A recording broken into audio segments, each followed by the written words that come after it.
I just looked at my YouTube channel and I realized that I have now reached 300 subscribers, which is actually pretty crazy because I really don't make that great of videos. I don't really upload that often. I don't have very good video editing software nor a very good camera, so it's actually pretty crazy that I've reached this point. And if you didn't notice, yes, I did change my name. So, in celebration of reaching this point on YouTube, I am going to do an update on my commercial fire alarm collection. As you can see, it's actually grown pretty rapidly since I made my last collection video, which I don't even remember when that was. In fact, I think I've actually uploaded a few collection videos in the past year or so, and I ended up deleting them because they really got no views. But, I'm going to make the update today. I now have 1, 2, 3, 4, 5, 6, 7, 8, 9, 10, 11, 12, 13, 14, 15, 16, 17, 18, 19, 20, 21, 22, 23, 24, 25, 26, 27, 28. I now have 28 devices in my collection, which is actually pretty crazy. I remember at one point I only had like 6 devices, and that was like 2 years ago. So, yeah, well, maybe 3 years ago, but still, I've grown this collection pretty rapidly within the last 3 years. So, yeah, and this isn't even all of it. Like, I have commercial smoke detectors. They're all right there. Well, those are all my vintage ones. Then I have some modern ones, which I'm not too, like, fond of anymore. Like, I'm not really into the modern, residential smoke detectors. But I have some of them, too.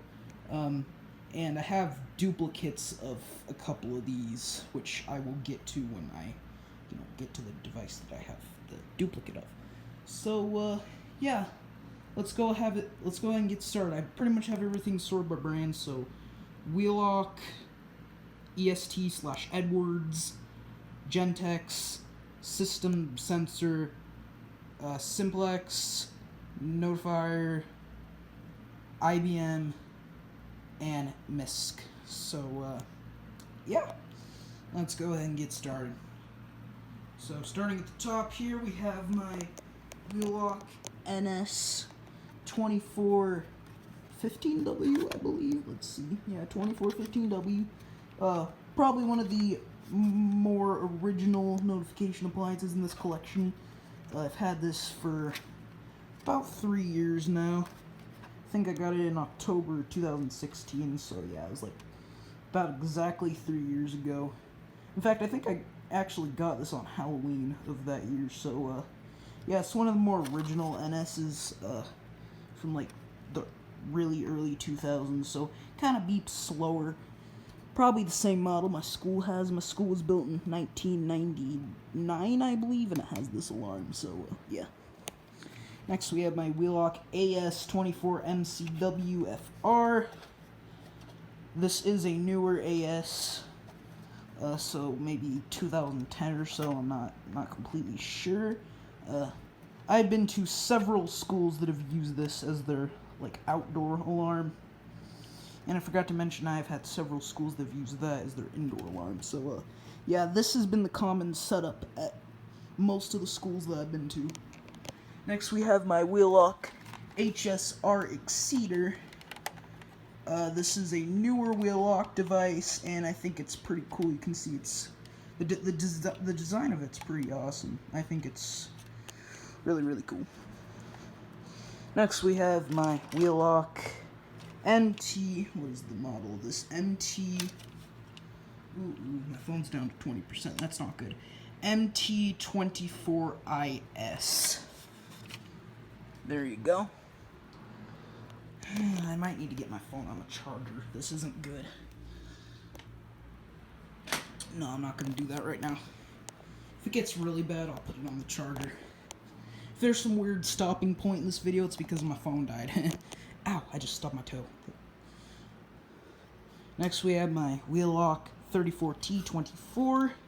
It's a very nostalgic alarm of mine. I went to a church that had this, and I've been to several doctor's offices that have had this alarm, and what do you know? They've all been replaced. Wham. Next we have my EST G1HD Genesis, just a remote horn.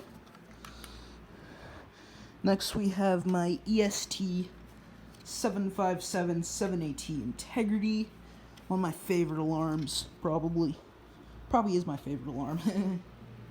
Next we have my Gentex SHG 24, I believe. I'm not exactly sure. They have like a list of different model numbers on there. I can't tell which one this is. Is there a date on it?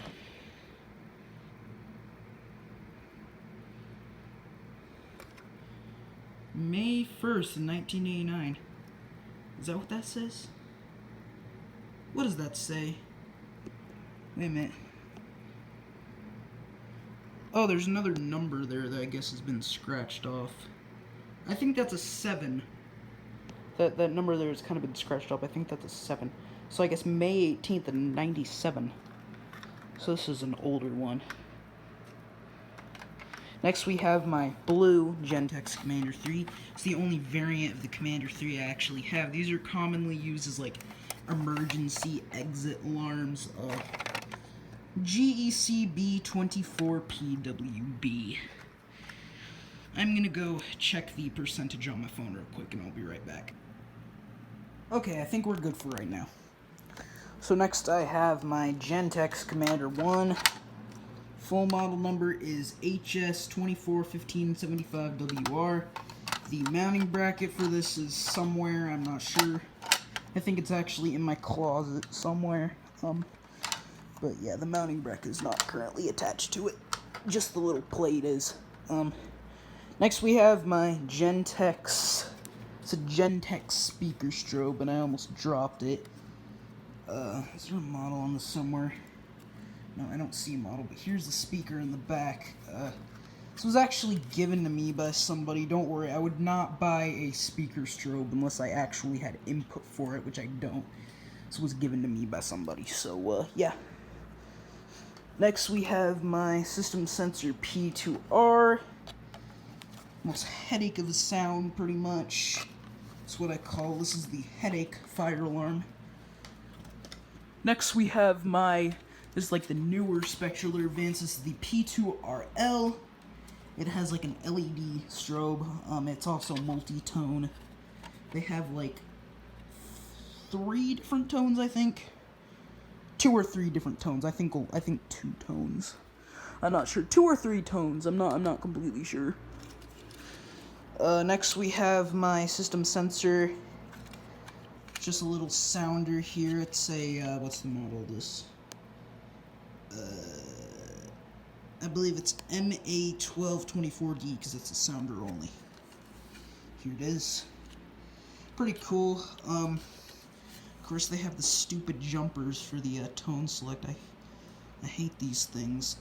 I actually lost one of them, so it's about 3 or 4 tones down the drain right there. Yeah, that really pissed me off. I hate those jumpers. They are so easy to lose. And when you lose them, there's like nothing you can do about it. Next I have this. This is like one of 2 commercial smoke detectors that I have. It's a System Sensor 1400 ionization smoke detector. There it is. Now we are moving on to Simplex. So first off, we have my Simplex 2901-9833 with a 2903, I believe. Let me see. And it's not telling me. I believe this is a 2903 strobe plate. These both came together like this when I got it off eBay. It cost me like $45. Next we have my 2901-9838, the slightly newer version of that horn right there. Here it is. Here's the information. Yeah, pretty cool. I believe this was made around the early 90s, and it has a few scratches on it, which I don't like. I don't know how those got there. Next, we have my Simplex 4050 Vibratone horn. Here it is. It's gray. I want to repaint it red, because I don't really like the gray. But there it is. At one point, I lost the screws that attach the sounder base to the plate. because I took it apart and I lost the screws for it, but then I found them in a clone box. Next we have my Simplex key operation only T-bar. I believe this is a 4099 9001. You can see it's key operated only. I've tried taking this little plate off before, but I cannot really find a screwdriver that can adapt to that. Right there, you can see how it's a little weird. If I can get this to focus. My finger's in the way. Yeah, I can't get it to focus, but that's like a really weird screw. See, look at it. It's really weird. I cannot find a screwdriver anywhere that can adapt to that. So, next we have my Notifier M-Heart BNG1RS. It's very hard to pull. You have to use a key to open it. Let me grab my keys. I don't have to use a key to open it, but I'm just doing it because it's not easy to pull with one hand, nor when it's not attached to something. So if I can open it up here, and my camera's like not focusing at all. There we go. Am I using the right key? No, I'm not using the right key. Here's the right key. Focus. What is this? Cat 15 key. I'm sorry, I'm like taking so long trying to get this camera to focus. There we go. Pretty much would have been the same thing if you pulled it, you just pulled this part down. There's the inside of it. Very old and rare pull station. The silver version of this is actually way more common. Next we have my Notifier. I believe this is a... What is this? I believe this is an FSI, or FSP 851. Let me take the head off real quick. Yeah, FSI 851. Addressable smoke detector. I actually didn't realize this was addressable when I got it. Explains my stupidity. Yeah, I've been to several schools that have used this detector. I actually found this at a restore. Let me screw the head back on. There we go. Now the head is back on. Now we have probably my favorite part of my fire alarm collection. Bet y'all didn't know I have this thing. This is an IBM. What is this? Got a label here. Focus. 4031-1B. Very, very cool. Reminds me of New Age Server Alarm's older videos. Of course, you all probably have seen System Test 28 by New Age Server Alarm. There we go. This thing's a pain in the ass to focus. But here it is. Very, very cool. I actually haven't tested this thing because I can't figure out how. But, yeah, very cool. I found that at a restore too, along with a couple other things, which I'll show you in a moment. Here are these. You can see I have this IBM AC bell here. I actually made a video of it, which got, like, no views. So, yeah, here it is. I actually have a second one of these. There it is. Then I have an IBM break glass station with a button. It's interesting because it has a button. I'm not even sure how that works. Must be like a single, like you just push the button to sound the alarm. I don't know how this thing works. It's kind of weird. I also have a duplicate of one of those too. Pretty much all the IBM stuff I had came in this box. I just found it all at a restore. So, yeah. It's right here. This is a Hochiki. What is this? It's a Hochiki something. Yeah, I don't know what this is. I just know it's made by Hochiki. It's like a, yeah, I cannot remember the model of this. It's basically just a T-bar knockoff. I'll pull it down. There it goes. Next I have probably my favorite pull station. It's a CPG MMPS. Stands for manual pull station. Well, there's two M's, so I don't know what the other M stands for. But there it is. It's activated. So right here, this is a Siemens MS501. It's broken. Basically, It was originally addressable when I got it, then I converted it to conventional, and then the pigtail wires fell off. So, yeah, they just kind of broke off somehow. I don't know. Maybe I was just fidgeting with them too much, but it happened like 2 years ago. Yeah. And it's permanently pulled because I cannot find the key. Well, probably not permanently pulled, but I just can't find the hex key for it. Another pull station where I cannot find the hex key is this BG10 right here. It's just basic BG10. There's really nothing else to it. It's the hex key version. Just basic BG10, really. Got that one brand new. And that's pretty much it to my current commercial fire alarm collection. There it all is. Once again, thank you for 300 subscribers. That's awesome. I would never imagine getting that many subscribers, because really my videos aren't that great. So, yeah, that's it. Bye.